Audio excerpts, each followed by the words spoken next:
Hello mga kapusoan, ang nagbabalik ang iyong lingkod, Mayora Naik TV, and mega love shoutout sa lahat ng mga solid supporters ni Bunso Migs.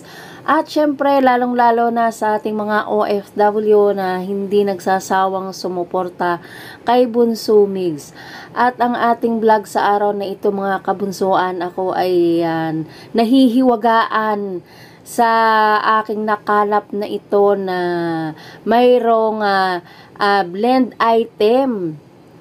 Mayroon daw di umano itong dalawang vlogger na nag-iinuman. Hindi ko alam kung sino itong dalawang vlogger na ito eh. At mayroon daw silang ginawa ng kalaswaan. Naghihimasan daw sila. Hindi ko alam kung ano yung hinihimas ng mga ito. At humantong daw di umano ito sa halikan o laplapan. At yun daw ang at mayroon daw nakagatan pa ng dila. Sino kaya ang dalawang vlogger na ito? Pero ang pinagbintangan daw ay si Bunso Migs na walang kaalam-alam. Ngayon, napag-isip-isip ko mga kabunsuan, itong dalawang vlogger na ito ay parang nag-attend, parang nandoon ata ito sa babang luksa ni Cutie Mahal. Hindi lang ako magkamali, sino kaya ito? Ako ay nahihiwagaan talaga kung sino itong dalawang vlogger na naglalaplapan, naghahalikan, at kung ano-ano pang pinagagawa nila doon. At ngayon, ang ginawa nilang iyon, mga kabunsuan, ay ibinintang nila kay Bunso Migs. At yun na nga, mayroon daw na nakasaksi o mayroon daw nakakita nito, kaya gusto ko itong abangan kung sino itong dalawang vlogger na ito na gumawa ng kalaswaan.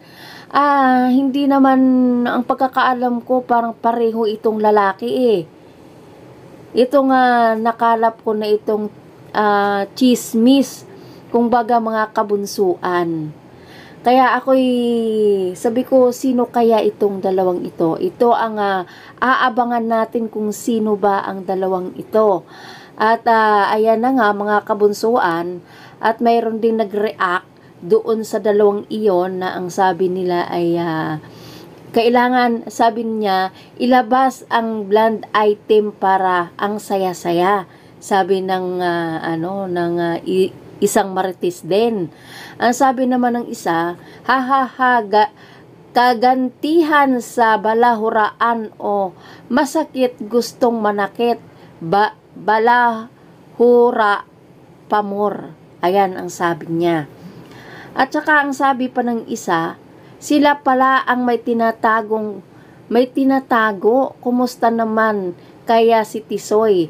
Ang comment ng asawa mo sa'yo kasi king of plastic ka na nga, chismosa pa. Sabi ng ni Cutie Mahal, nakakadiri. Yun mga kabunsuan, yung mga nandoon sa comment na iyon. Ano kaya yun? Sino kaya yun? Ako'y nag-iisip, sino kaya ang vlogger na yun na dalawa? Alam ko, puro lalaki ang naghahalikan na ito. At yun ay ang aking aabangan talaga, at ako'y napapaisip kung sino ba talaga itong dalawang ito na sila ay naghahalikan, naglalaplapan. Yan ang ating aabangan mga kabunsuan, at yung sino yan. At may lumabas pa nga mga kabunso, mayroong nagtatanong. Ito pa lang daw ito pa lang si Daddy Tisoy, mayroon daw di umano itong bagong collab team. Sinisigaw nila doon sa isang page na mayroon daw siyang collab team.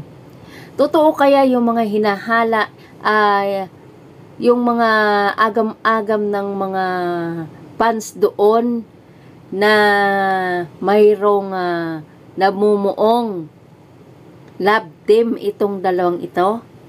So, ayan, abangan natin mga kabunsuan, at hanggang dito na lang. See you next vlog.